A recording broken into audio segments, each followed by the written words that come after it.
So with the fiberglass car, you gotta be really careful about how you jack it up. I guess with any car you gotta be careful, but with the fiberglass car, you can literally just punch through the floor or crunch one of the corners on the car, or the rockers or something, do some really bad damage to it. So what I'm gonna do is jack up on the rear suspension, and then I'm gonna put my jack stands underneath the suspension locating points, because that is where the steel subframe is on the inside of the fiberglass, and that's where it's designed to be loaded from, and I'm going to do the same on the front.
Alright, so we got the wheels off the ground.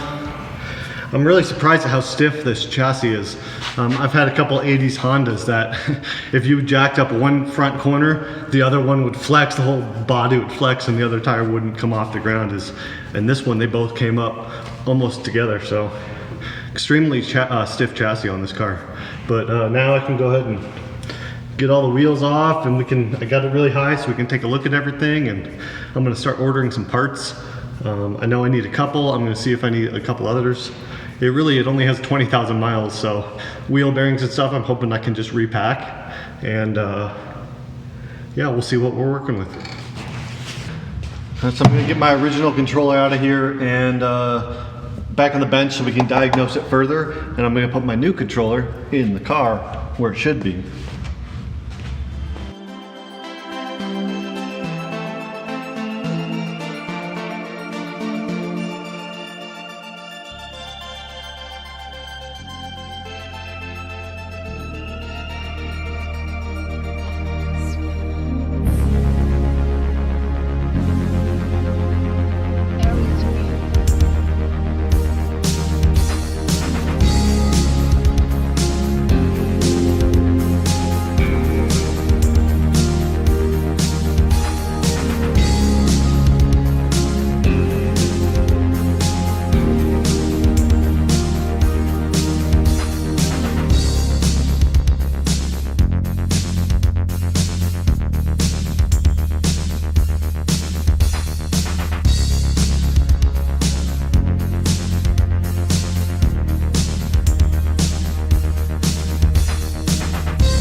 right, this is the DC to DC converter. This basically takes 100 volts from the main battery pack and converts it down to 13.7 for like all the accessories, your little accessory battery, the headlights, the windshield wipers, all that stuff, the radio. So gonna put that in now.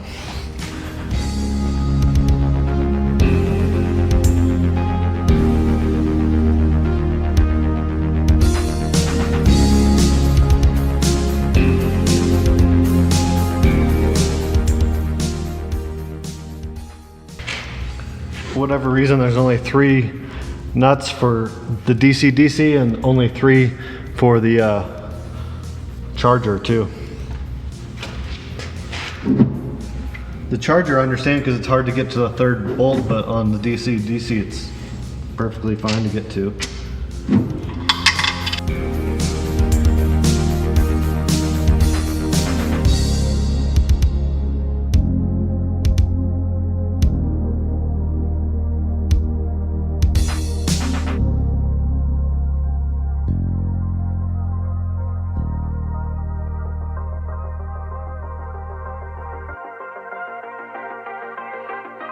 I bought some rivets. The secondary battery tray for the little tiny batteries loose and came that way, so I'm gonna fix it with a new rivet.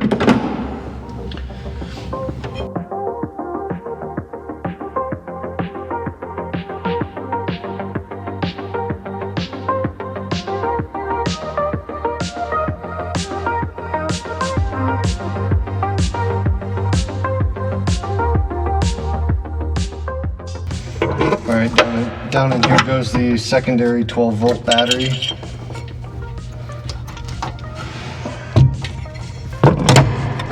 Got this little AGM one, which is pretty slick.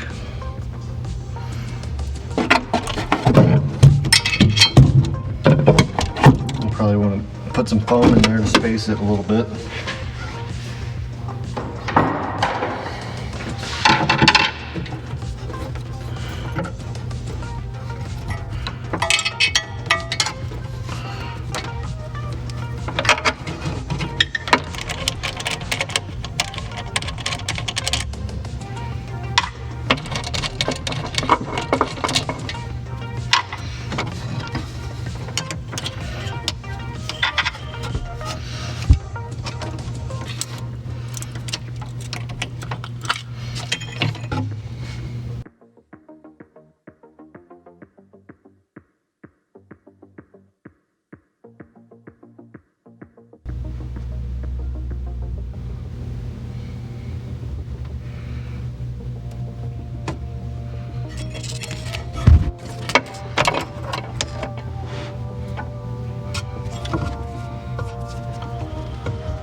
These connections are pretty grimy, so I'm going to clean them up.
ready to install the controller, I believe, into the car, and that'll complete the installation, and it could theoretically drive. I don't want to drive it just yet. Really, these batteries are not good for driving, and I just want to do it right, so I'm going to do all the brakes, tires, everything else, and then we'll drive it when it's nice.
It's certainly easier than changing a transmission or something like that.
Alright, I'm going to test the pedal.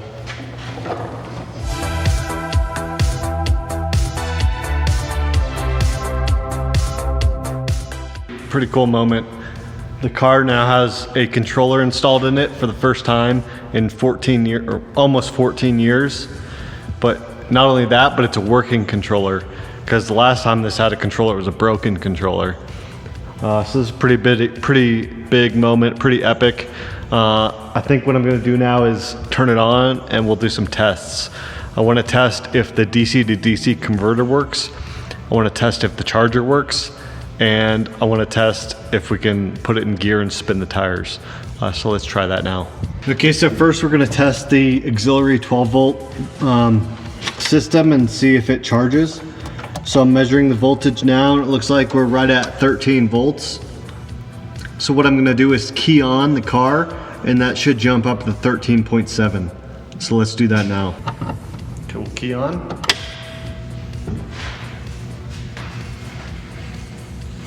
Oh. Just realized our main battery connection's not hooked up. So this was changing because the relays were being triggered. Our main battery is now hooked up.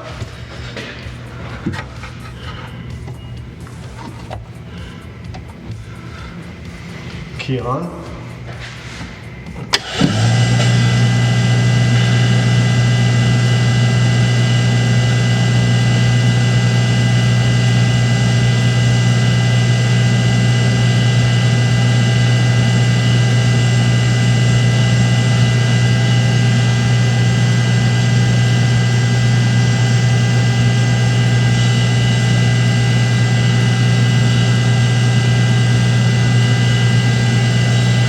Voltage is not going up. In fact, it's going down. So what I'm going to do now is check the fuse in the DC-DC converter. I'm pretty sure I checked it, but I'll check it again.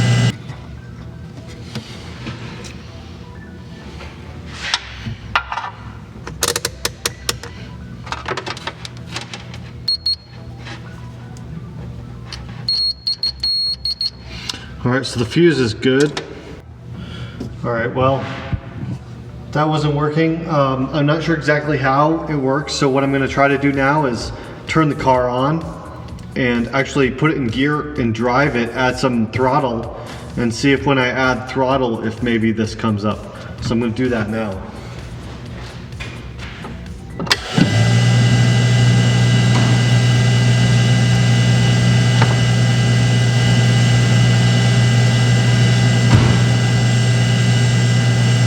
See what happens when I give it throttle.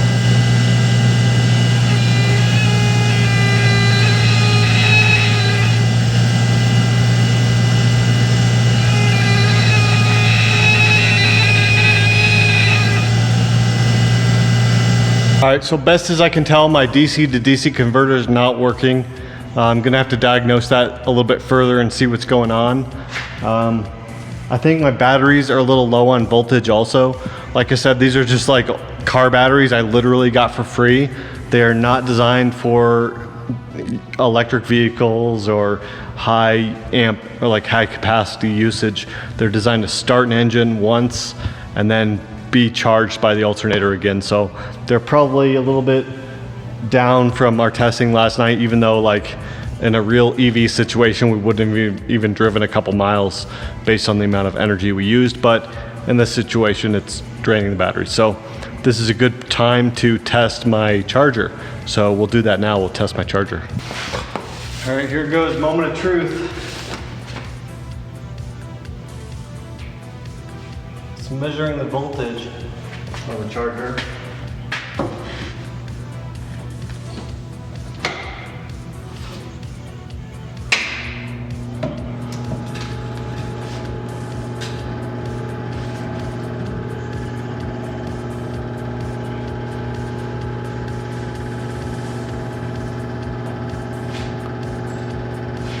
All right, it worked. It's working.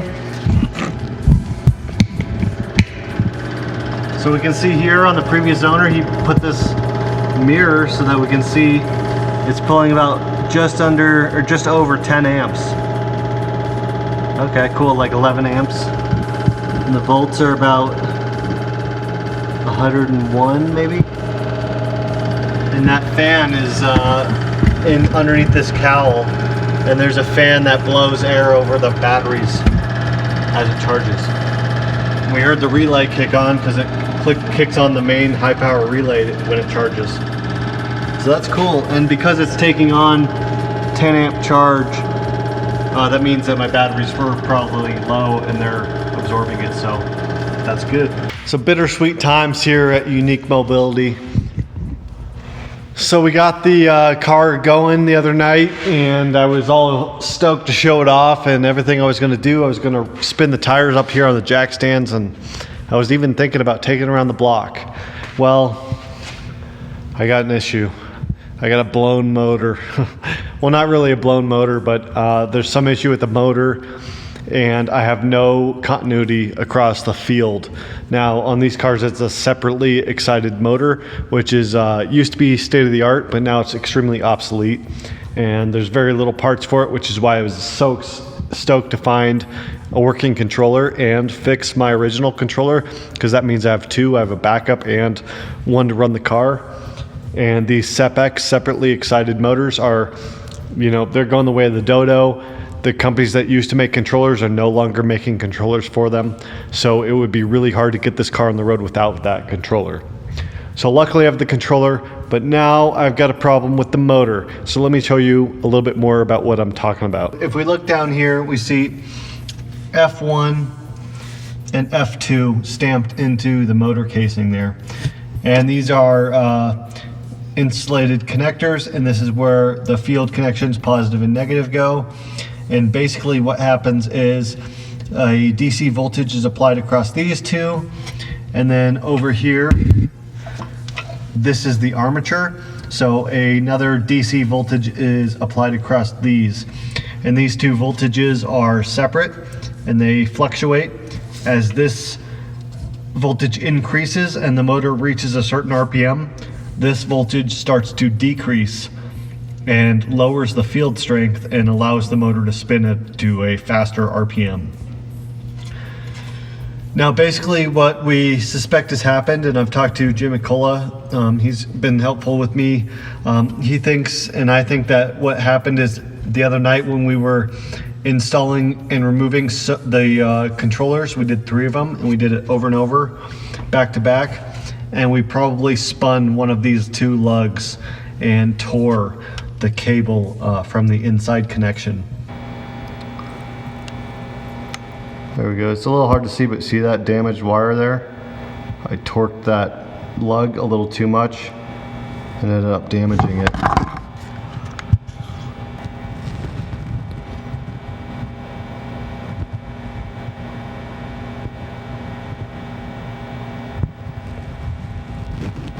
So that's probably what happened. Normally, when you measure across these 2 lugs, you should get about 5 ohms.